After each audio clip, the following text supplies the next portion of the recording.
Good morning.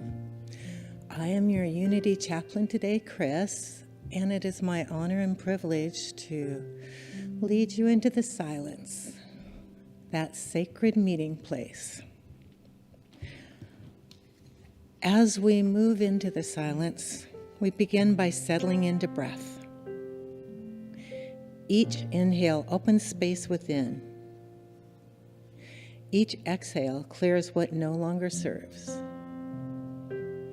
There is no effort here, only awareness.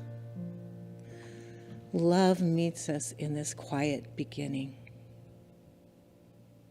It holds the rhythm of the world, steady and unbroken, alive in every heart, willing to remember. God is the source and the substance of love. It is not something that comes and goes. It is the present that sustains life itself.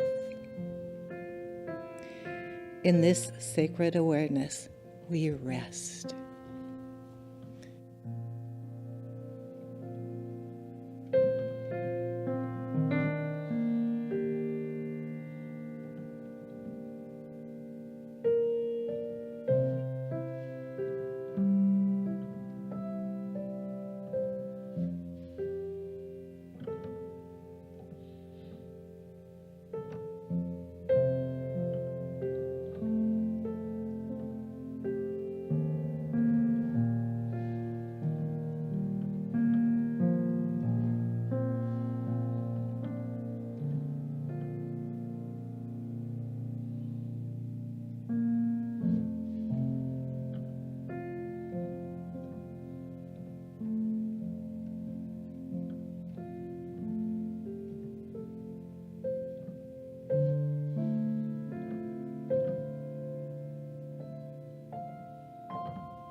As our time of prayer draws to a close, we rest in the vastness of divine love.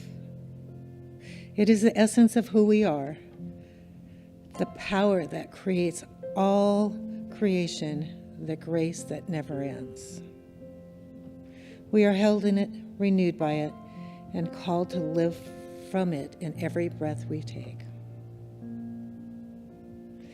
We give thanks for this remembering that love is not something we practice only in prayer, but something we become again and again.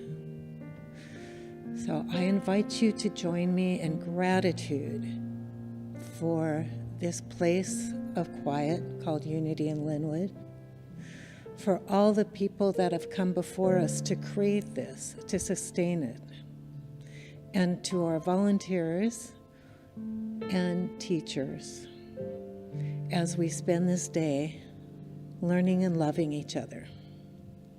And so it is.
here as we are. We have come with arms wide open. We have gathered here in love. Spirit is in this, Spirit is in this place. Spirit is in this, Spirit is in this place. Spirit is in this, Spirit is in this place. Raise the roof and shout some praise. Spirit's in this place. We sing in celebration. We sing with words of praise. We affirm all life as sacred. We declare that peace is here. Spirit is in this, Spirit is in this place. Spirit is in this, Spirit is in this place. Spirit is in this, Spirit is in this place. Raise the roof and shout some praise. Spirit's in this place.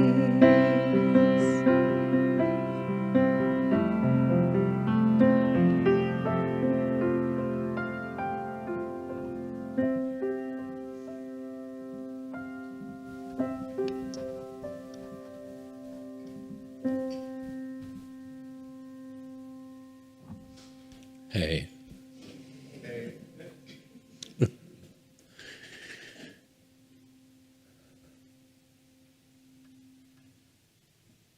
I'm so glad to be here with you. You know, this is such an honor to be able to share with you, whether I am a congregant here or a speaker here or a teacher. I can't remember when I have been a guest speaker and the minister was here as well. Usually they flee.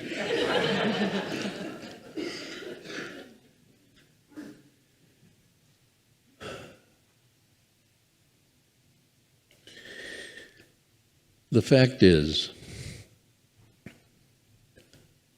we are living in a strangely unsettled time. I don't know how it is for you, but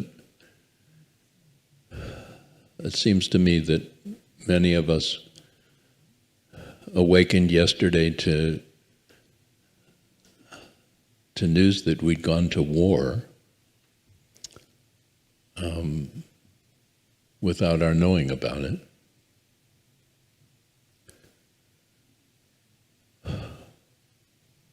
And our task, of course, is not to find answers right now. Our task in the face of the energies of our time is to remember and to celebrate who we are. To remember and to celebrate the one we are.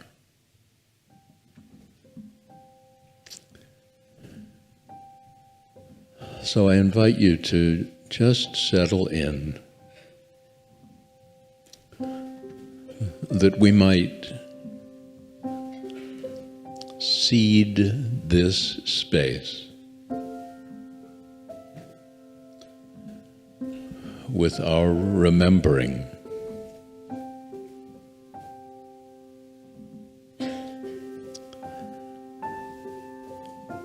As if settling in behind the wanderings of the mind, as if settling in behind the sensations of the body, as if settling in behind all the feelings.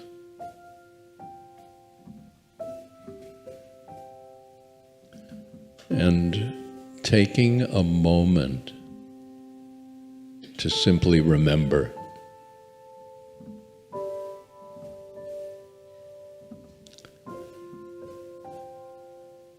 Breathing into that remembering.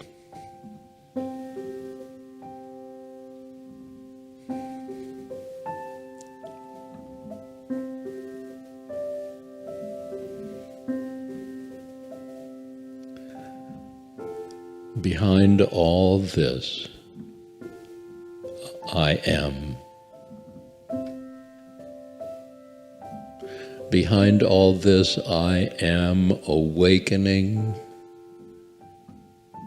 through each and every precious vehicle of my body.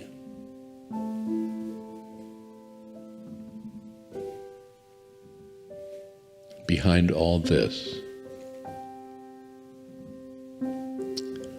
I am the occasion for celebration. Behind all this, I am remembering, and I am present and awake.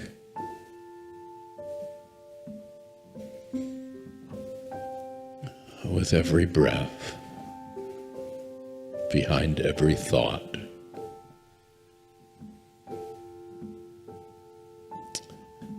we are here. We are one. And we are ready.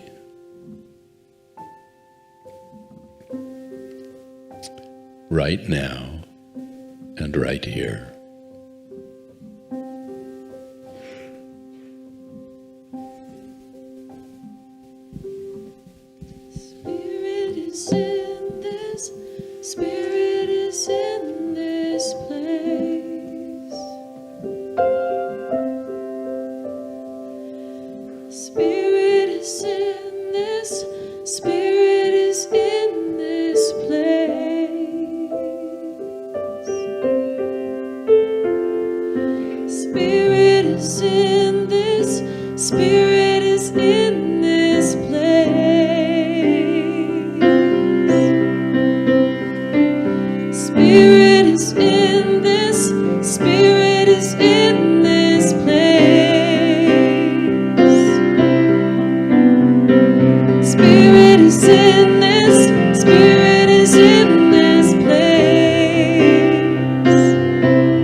Welcome, Unity in Lynnwood. So great to see you all today. We're trying a little bit of a different flow to the service, so let us know what you think. We're going to go ahead and let y'all stand as you're able and greet your neighbor and say hello. So please find someone, say good morning, maybe meet someone new.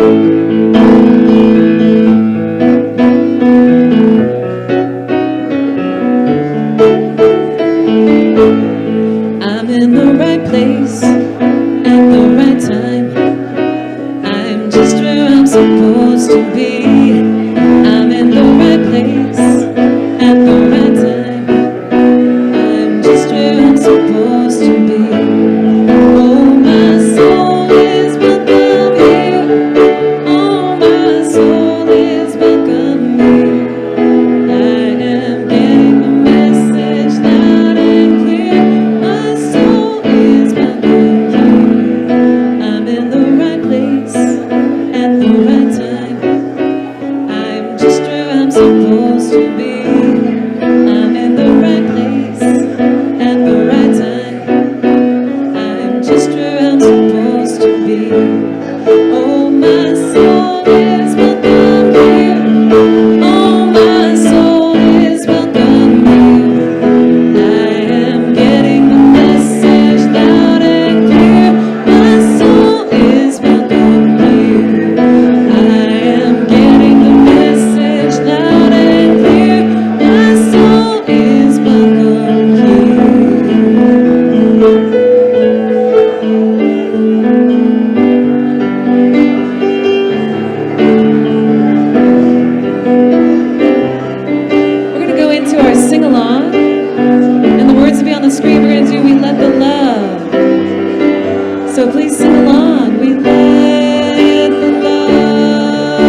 Thank you, Kelly. Thank you. Good morning, Unity in Lynnwood. Good morning. My name's Sally West, and I'm pleased to be your platform host today. And one of the things that we're changing is I'm doing a little bit more up here today. So today we will welcome our guest speaker, and thank you for that very powerful opening prayer, Rabbi Ted. I needed that. As he will share his lesson entitled Surprising Celebrations, How Life Presents Us with Opportunities for Greater Awareness. But first, let's remember our mission here in Unity in Lynnwood. Practical spirituality, welcoming community. Our mission is grounded in those things, in practiced spirituality and in welcoming everyone. I'd like it if you could join me in saying our invocation and vision today. If it can appear on the screen, right? Though imaged and named variously, there is a singular and eternal ground of being from which all life emanates, and into which all life retreats. We choose to call this ground of being God. By extension, we come to understand that we are spiritual in nature, human in expression, and limitless in potential. We gather today to remember such truths, to celebrate our unity, and to honor all life. And also, we have core values here that we have encapsulated into an acronym, the word empower. And each Sunday, we honor a different letter in that acronym. Each letter names one of our values. Today is W, welcoming community. We welcome people from all spiritual traditions or from no spiritual tradition whatsoever into every activity of our community. We're also very grateful for our online participants today, our online community.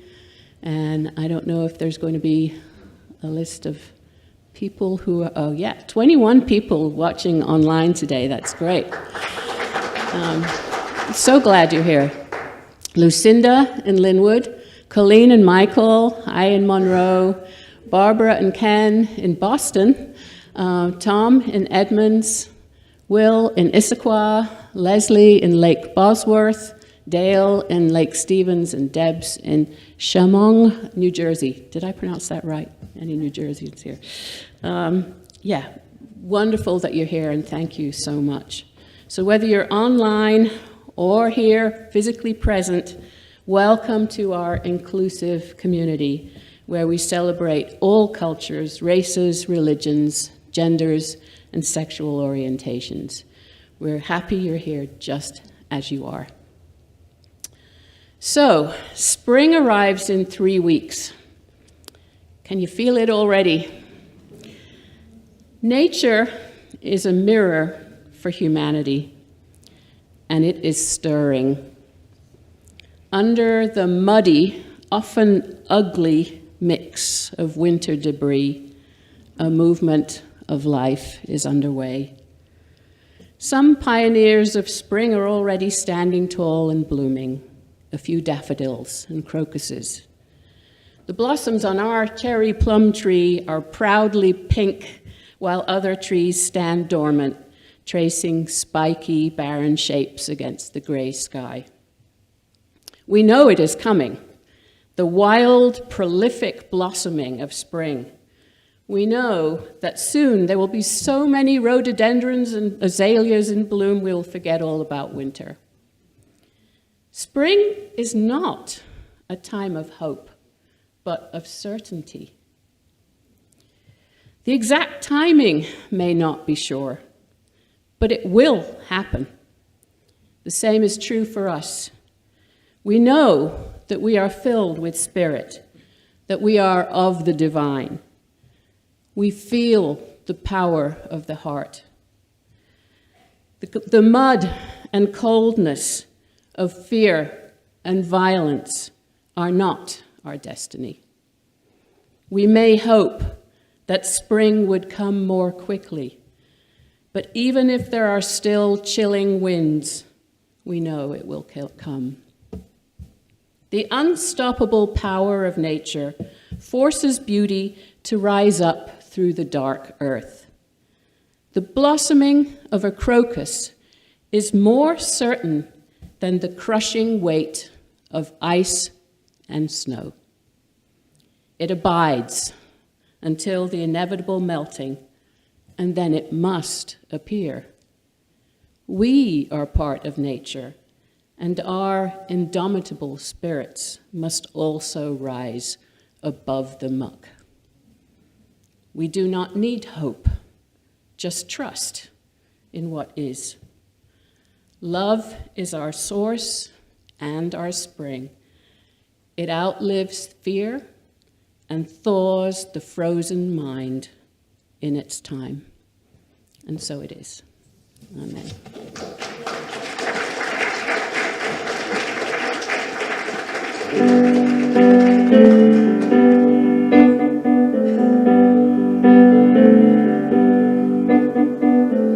Rose and glows of angel hair and ice cream castles in the air, feather canyons everywhere. I've looked at clouds that way, but now they only block the sun. They rain and snow on everyone. So many things I would have done, but clouds got in my way. I've looked at clouds from both sides now, from up and down. Still somehow it's cloud illusions I recall. I really don't know clouds at all.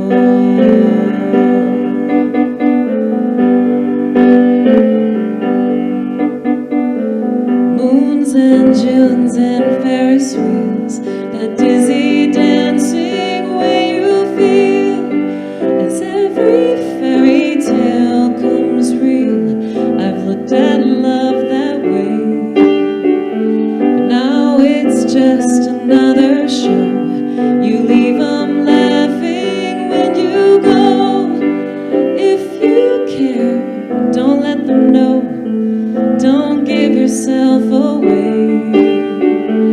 I've looked at love from both sides now, from win and lose. Still somehow it's love's illusions I recall. I really don't know love at all.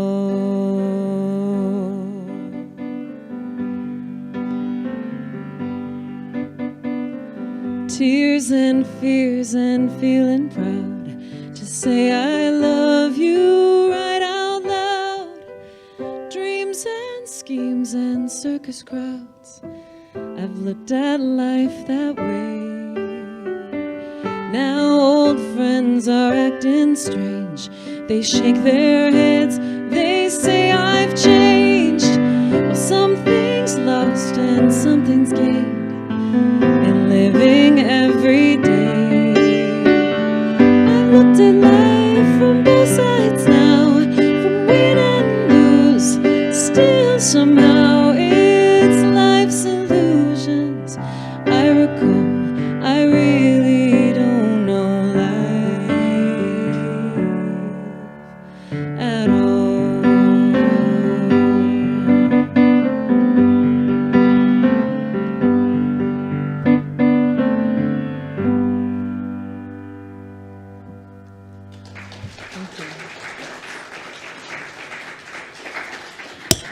So since before I came here, I've heard these tales of Rabbi Ted Falcon and everything that he brings to this community. And we've been so blessed. He is a beloved member of our community, and I am so blessed today to be able to welcome him here to speak. So let's welcome Rabbi Ted.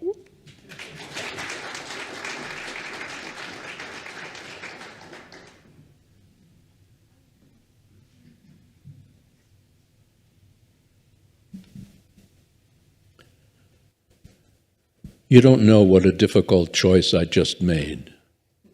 There are two microphones here. They are both on. One is green and one is orange. And everything I say depends on what color I pick.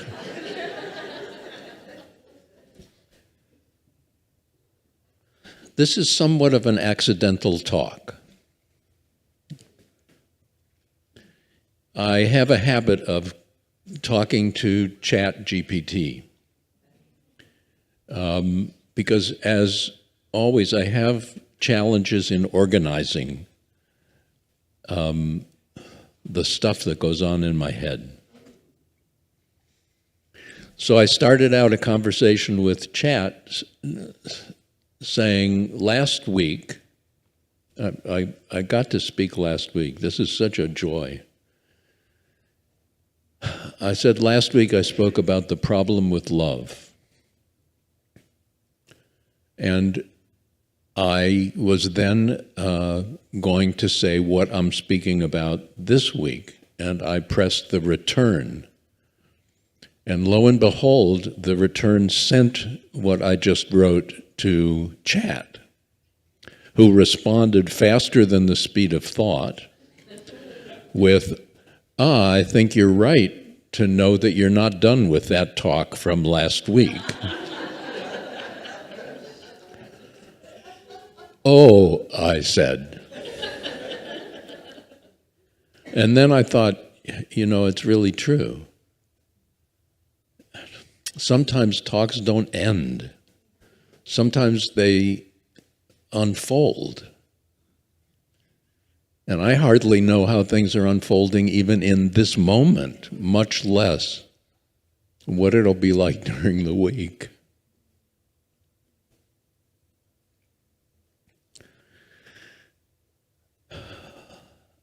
I told them that the problem with love was that with all the incredible spiritual teachers proclaiming the significance, the importance, the primacy of love, how are we to love what's going on now in our world?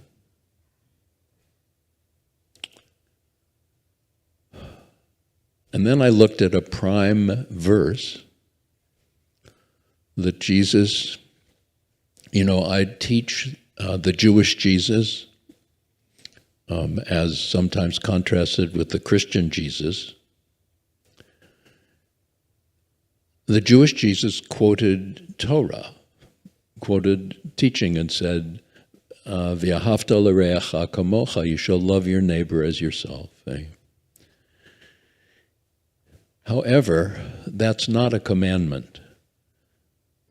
That's simply a reality. We do love our neighbor to the degree to which we are able to love ourselves.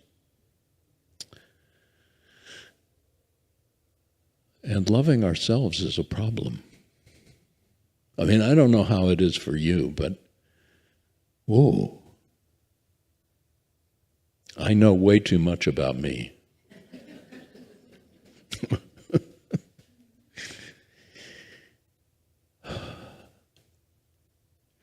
And then I shared what I think is the essential problem with love.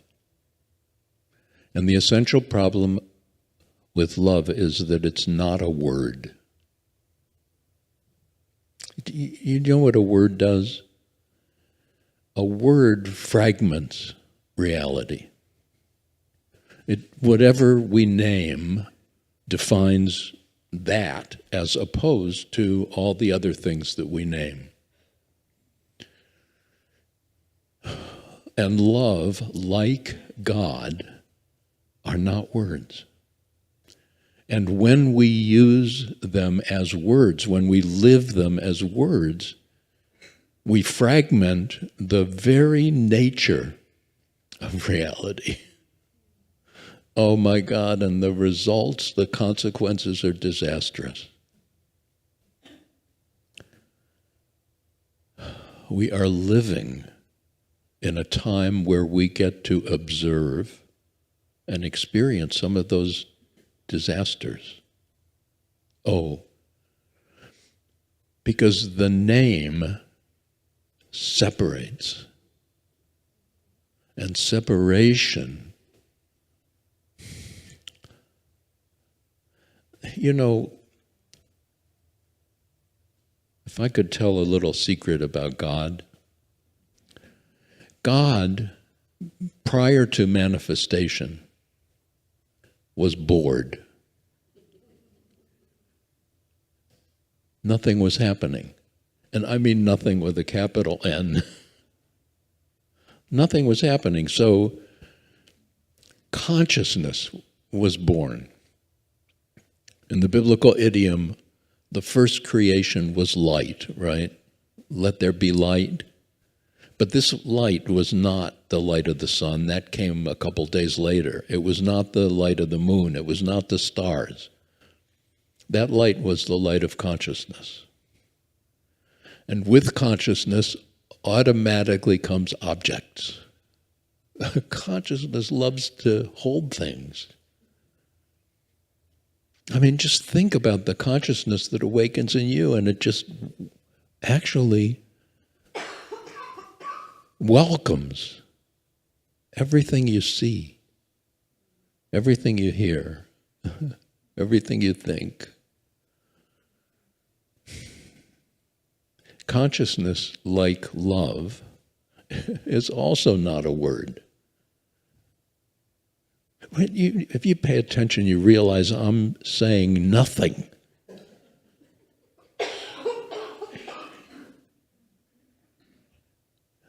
I'll have to think about that for a minute.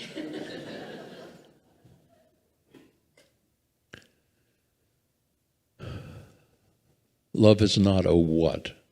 God is not a what. Love and God are who. And every authentic spiritual tradition says it right out loud. And in one way or another, it says, I am. And there's only one I. And it's awakening within each and every one of us. And we are the ones who remember or forget. And our forgetting is costly. And we think that we can fix things out there. And many of us have lived long enough to notice that actually it doesn't work. No, we can only fix things in here.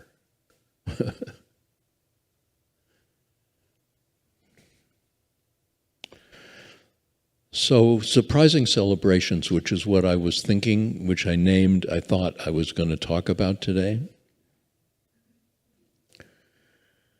I chose that title because tomorrow night starts a Jewish holiday called Purim. Purim, I'm sure all of you are familiar with Purim.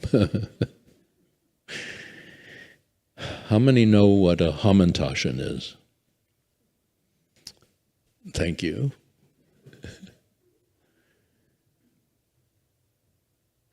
Purim, on its surface, is a festival taken from the book of Esther. The book of Esther is one of the books in the Hebrew Bible.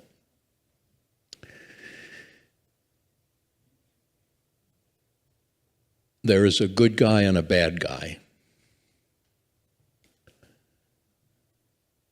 And the heroine is a woman.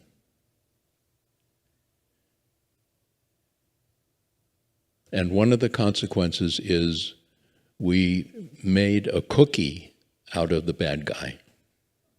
A cookie that we made out of the bad guy is called a hamantaschen. It's a cookie in the shape of either Haman's hat. Haman is the arch villain in the story of Esther. It's either the three-corner hat that he wore, or somehow the shape of his ear. It's hard to know.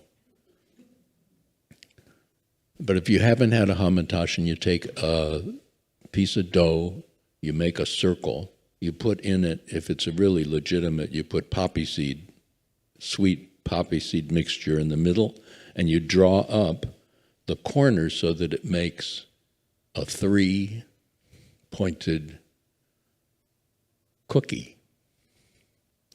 There's soft dough Hamantaschen, and there's cookie dough Hamantaschen. Where I grew up in the Midwest, we had soft dough Hamantaschen. I was not pleased to find that on the West Coast they're they're cookie, they crumble. I didn't grow up with Hamantaschen that crumbled. Anyway, the book of Esther has some very unusual characteristics, among which is it's a story that never actually happened. And yet it's a theme that happened again and again and again in Jewish history. It is parodied with the statement, they tried to kill us, we won, let's eat.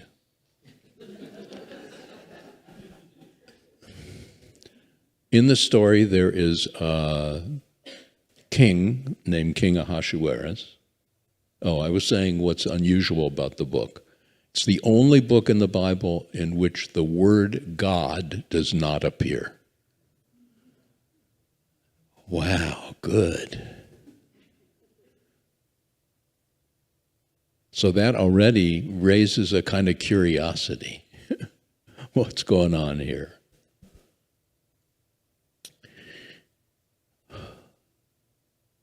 I can't tell the whole story because we'd be here till 2. However, in a kingdom called Shushan, they think it's around Persia, but it's actually not true in its literal sense. There's a king. When I grew up, it was called Ahasuerus. Now it's called Achashverosh, more appropriately in the Hebrew. And his queen displeased him. It's really a terribly patriarchal story. And so he fired her, and he put out a call for finding a new queen.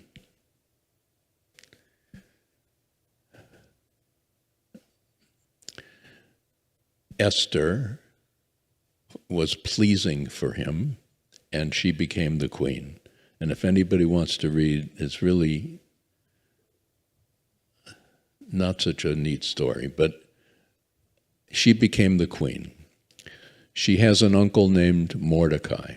These are the characters.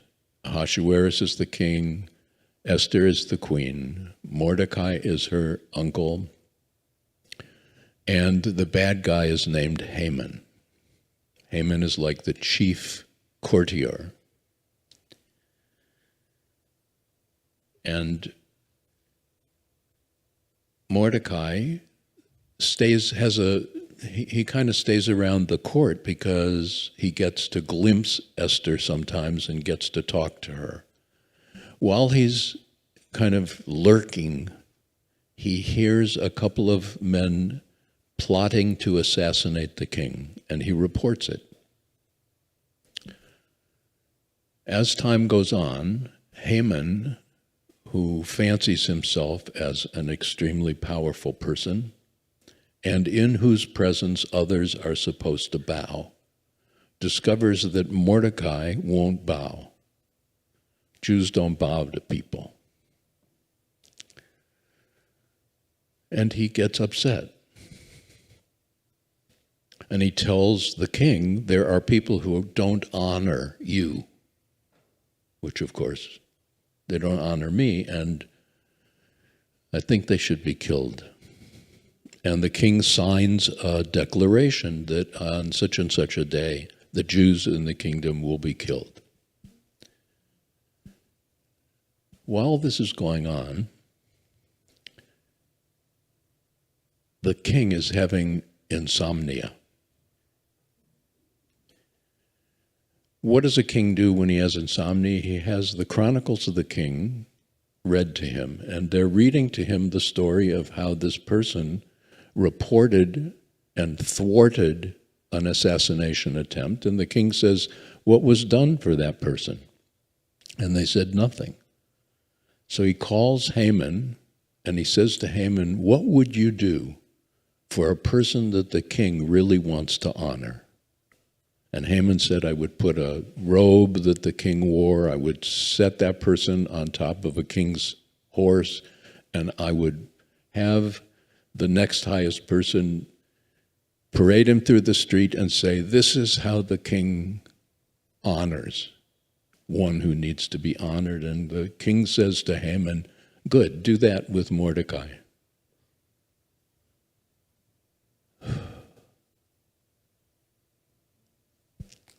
Well, Haman does it, but his hate grows. And finally, the date is approaching when the Jews are to be killed, and Mordecai says to Esther, you've got to intervene. King doesn't even know you're Jewish. You've got to intervene, you've got to stop it. Esther says, I can't do it. You're not allowed to just show up in the presence of the king. You have to be invited. You could be killed. That's the law. Mordecai says to her the greatest line, and the whole story is to present this line. Mordecai says to her, who knows but that you have come to the kingdom for such a time as this? Who knows but that you have come to the kingdom for such a time as this? I'm not going to go through the whole unfolding of the story, but Esther does come to the king. The king does accept her presence. And ultimately the king finds out Esther is Jewish and that Mordecai is Jewish and what Haman has planned. And the plan is thwarted.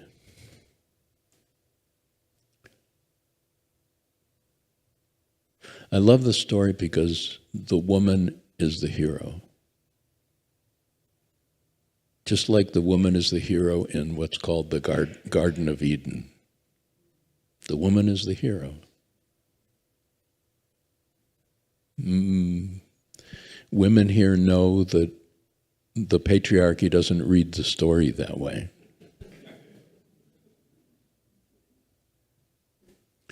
This has nothing to do with my talk, but when the man leaves the Garden of Eden, which is to say when he becomes embodied, the two of them are embodied, they leave. He turns to the woman and gives her the name. You know what name he gives her? Thank you. The Hebrew does not say Eve. I don't know where they thought her name was Eve. The Hebrew is so clear. He names her Chava. It means life. And even the text says, you are called life because you are the mother of all the living. I mean, if one wants to personify God, God wanted to incarnate, and the woman made that possible. And isn't it so? For each and every one of us, the woman made our incarnation possible.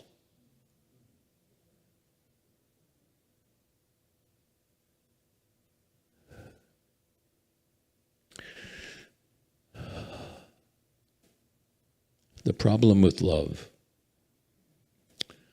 is because it's not a word. Like the problem with God, because it's not a word,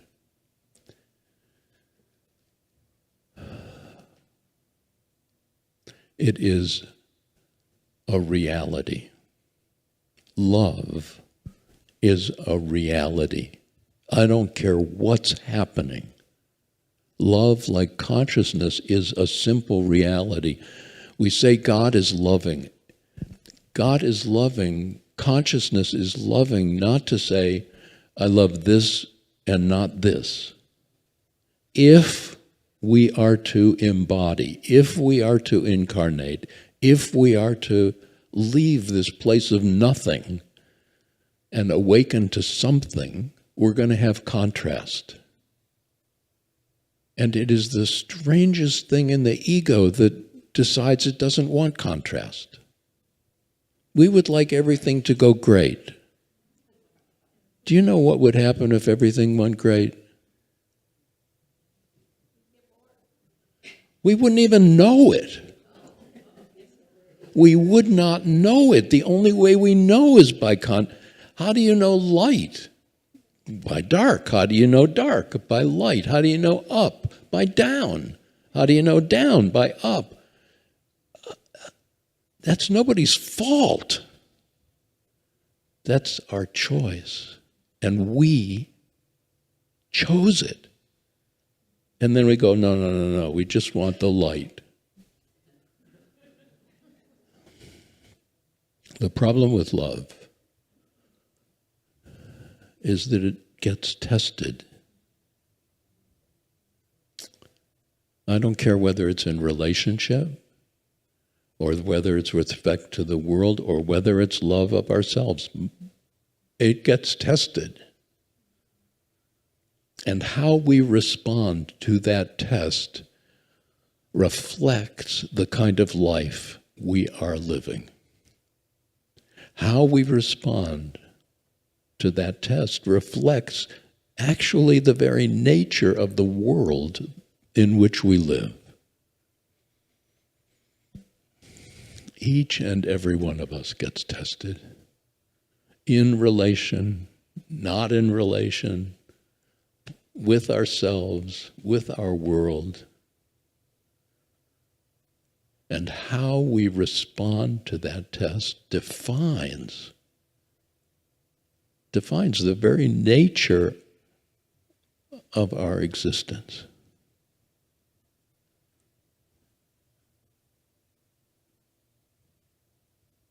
What is being tested for you right now? What is it in your life?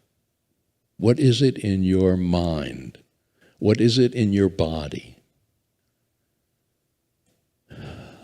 that is drawing you away from love? What is it? You don't have to do anything about it. Just notice. You are love, and you are tested, and you withhold. Please understand when I say you, I am included. We all do it. It's called ego. It's called separateness.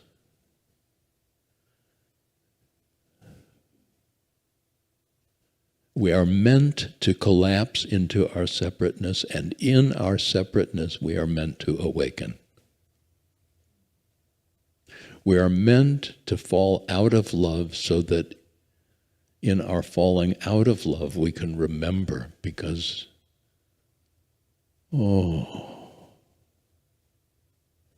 it's like remembering life.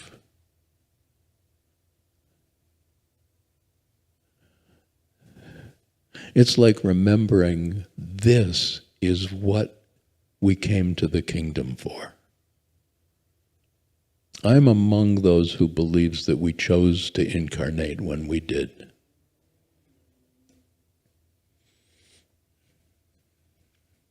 You might want to argue. I won't argue it. But it's how I experience. And part of my agenda seems to be to discover what for.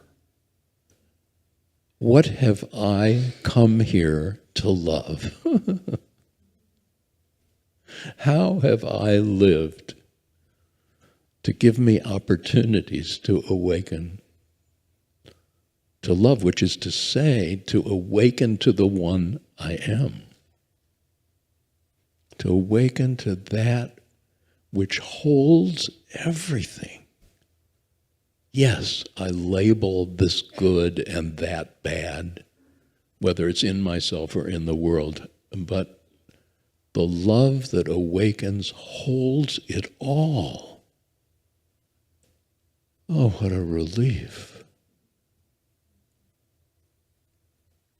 What if we don't have to fix anything? What if you don't have to fix anything in yourself? What if what needs to happen is remembering? Remembering. Whatever helps you remember. Oh.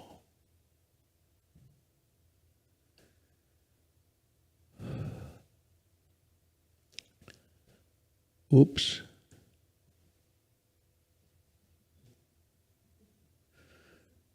Well, I thought my next part of the act was to push the piano a little bit. I invite you to take a gentle breath and sink into the love you are.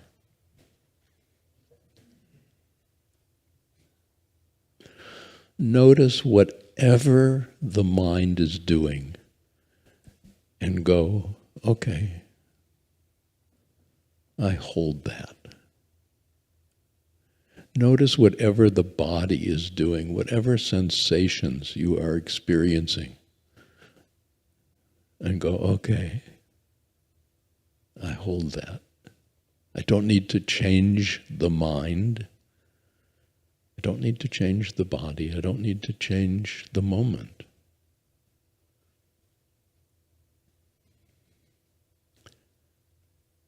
Whatever is happening for you in your precious piece of creation,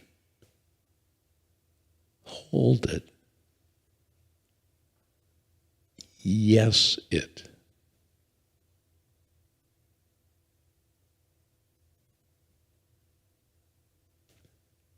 Love it.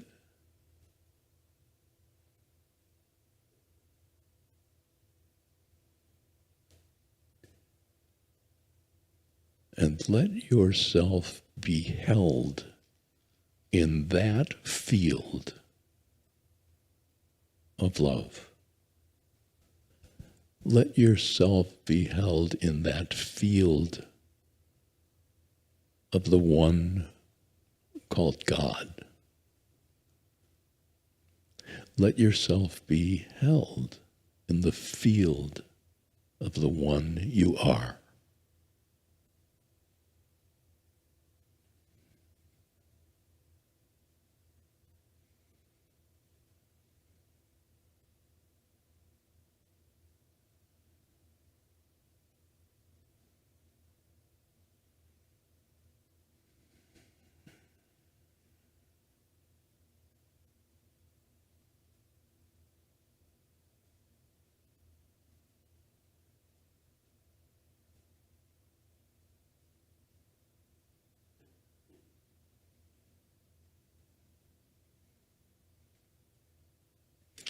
And dare to carry that with you.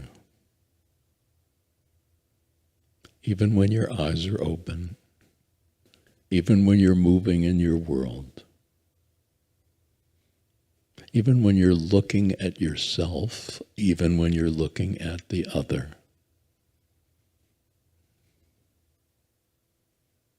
Simply remember, you are love.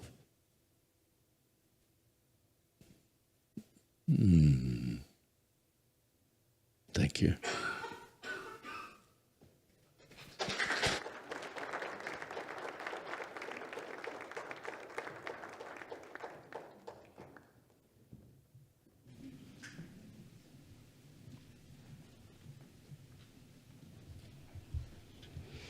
Thank you so much.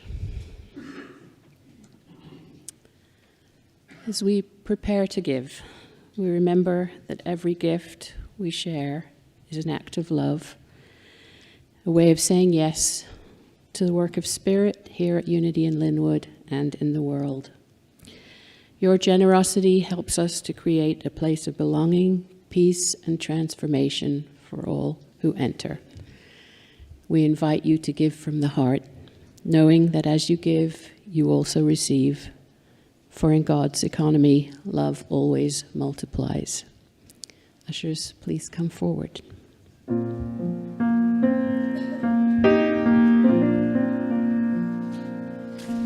Blessed always, blessed always, for the arms of God surround us.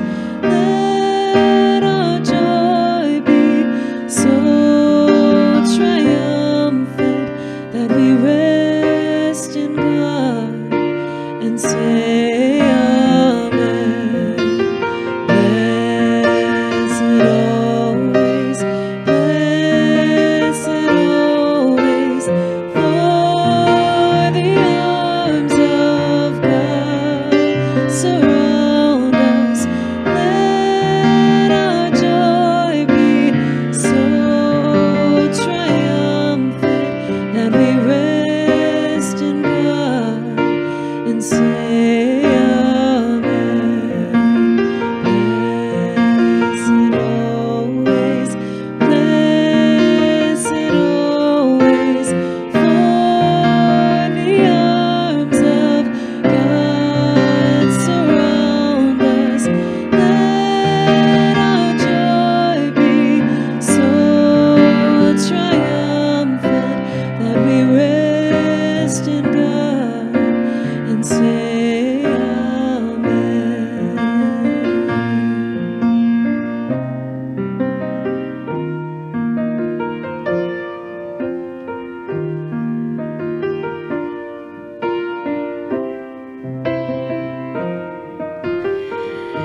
And we know that we are love, and that these gifts are given from that love.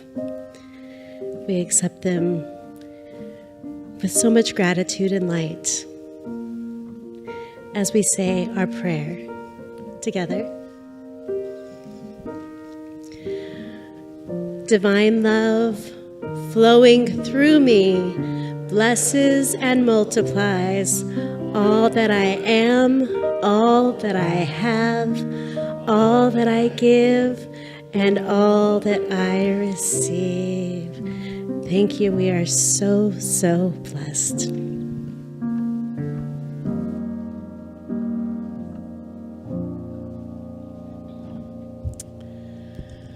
I'd like to take this opportunity to see if there's anyone visiting us for the first time, or if you're returning after a fair time away. We're especially glad that you're here, and we have ambassadors who are available to support you, answer questions, and help you find your way. If you are comfortable and if you are here for the first time, if you want to raise your hand, then we can connect you with our ambassador, who's Wenzela in the back, I believe. Anybody? Nope. Okay. Then it's time for invitations. And first of all, please take note of the small groups on the screen right now, if any of those serve you. Our invitations. All teens in 6th grade and above are invited to Teen Night on Thursday, March 5th from 6:30 to 8:30 p.m. It's a fun, welcoming space for connection, laughter, and meaningful conversation with peers. We would love your teen to join us. We have prayer chaplain training that is beginning April 24th to 5th. Dana Consuelo will be holding a prayer chaplain orientation on March 29th.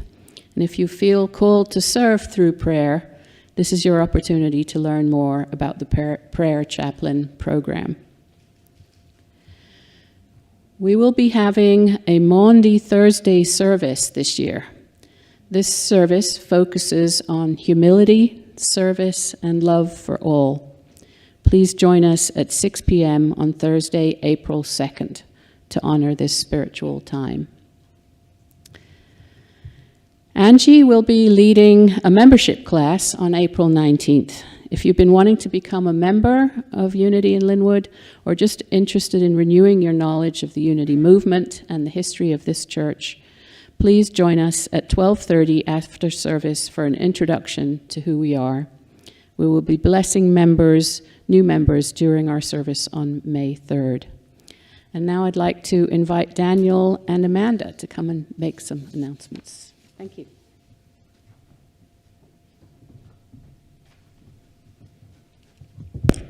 Hey, everybody. We are going to be hosting a game night. The board is hosting that, and that's going to be this Friday, March 6th. It's going to be right here in Friendship Hall at 6 p.m., and it's going to be a really fun way to bring people together from all ages, all generations, getting people mixing and connecting in new ways. And I don't know about you, I personally love to play games. I find it really brings out the kid in me, just a sense of playfulness and joy and some friendly competition. So also over the last year or so, there's been a lot of interest expressed in having more intergenerational events. And so it's such an important thing and a great idea because we have so many amazing people here of all ages. We have so many adults who have led such rich, full lives of creativity, adventure, and service. And our youth, too, are just so creative and talented and on the cutting edge of new ways of being a human being in this ever-changing world. So we just have so much to offer each other, so much to learn and share. So we're really looking forward to having more events like this and hope that you'll join us here. You never know, because activities like this, it just offers a fun, easy way to connect. Sometimes it can be hard to know how to just go up to somebody and start a conversation, but this will be a fun way to connect and maybe kind of light a spark for future conversations. So we're going to have a lot of fun, and we're going to laugh and make some memories and new friends. So really hope to see you all there. It's going to be a great time. And again, that's Friday, March 6th in Friendship Hall at 6 o'clock. And Daniel's going to share a few more specific details now. Cool. Thank you, Amanda. Guys, we have a date on Friday night, right? I want everybody in here to be up here on Friday. We did this with Barbara Thorpe, actually offered for the Fall Gala a bunco night. And so about a month ago, I had never heard of bunco before. We came up here, we had a great time, right? We were laughing, we had snacks, and it was like old time where you're actually talking and interacting with people. We're going to do the same thing on Friday night. I want everybody to be there. Aiden Dona is on our board of trustees. Aiden's going to have 15 to 20 of the youth here. We need at least that many to complement those youth, and again, to get the conversations rolling. So Friday night, 6 to 9. Thank you, Amanda. See everybody Saturday.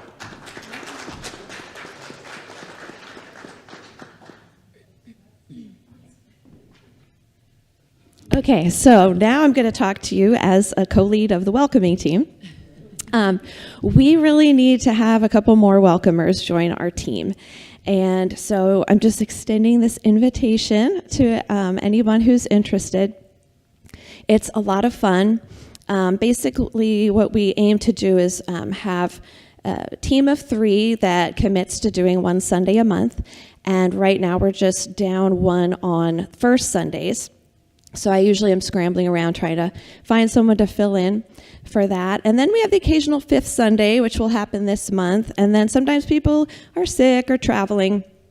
And a lot of us are also serving in other ways too. So we try to fill in for each other, but sometimes we're, doing other things. So we would really love to have a few more people join us. And as I said, it's a lot of fun. You get to meet everybody who walks in these doors. So if you're wanting to connect more, feel more a part of the community, make some new friends, it's such a great way to do that. When I first came to Unity 8 years ago, I was as a guest musician. And I just, felt the welcoming and the warmth as soon as I walked in. And that's what kept me coming back. And so it really has changed my life to be a part of this community. And it all started with welcomers. So it's a great way to practice our mission statement of welcoming community and practical spirituality, to put in practice being that divine love that welcomes everybody in. So if you're interested, feeling called or inspired to just learn more, I'm actually serving as prayer chaplain after service, so I'll be standing up here. Feel free to come and let me know if you're interested.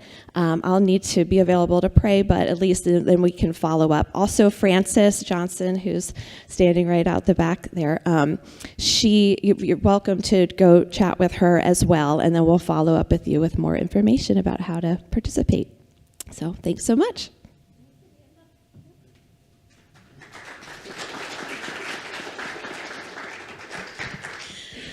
So at the end of every service, we always have prayer chaplains available to pray with you, to support you, whether you have something going on in your life or you just want to feel more connected within. And today, of course, we have Amanda and we have Marge who are going to be supporting you. And for those of you who are online, if you would like to pray with somebody, you can send your prayer request to prayer@unityinlynnwood.org. And if you add your phone number, we can even give you a call. So thank you so much. And I'd love to invite Rabbi Ted back up to close. Thank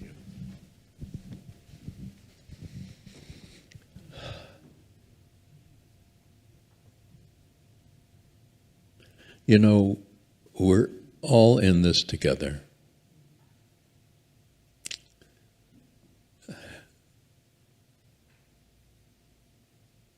And it's really wonderful.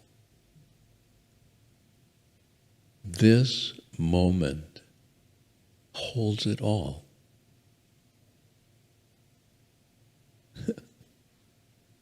You hold it all. May the time we spend together reverberate through the days of this week and more.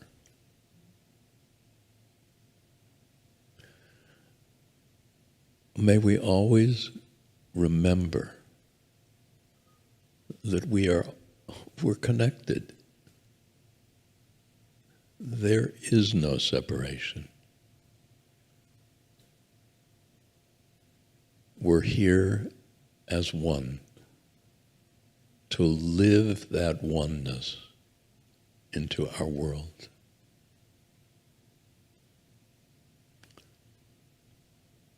You are blessed.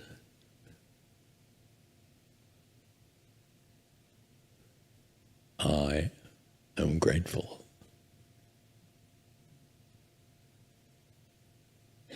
Walk in peace this week and more.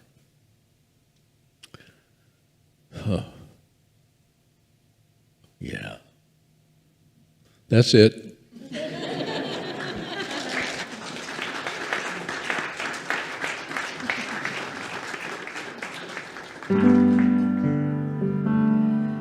May the long time sun shine upon you. All love surround you, and the pure light within you guide your way on. Guide your way on.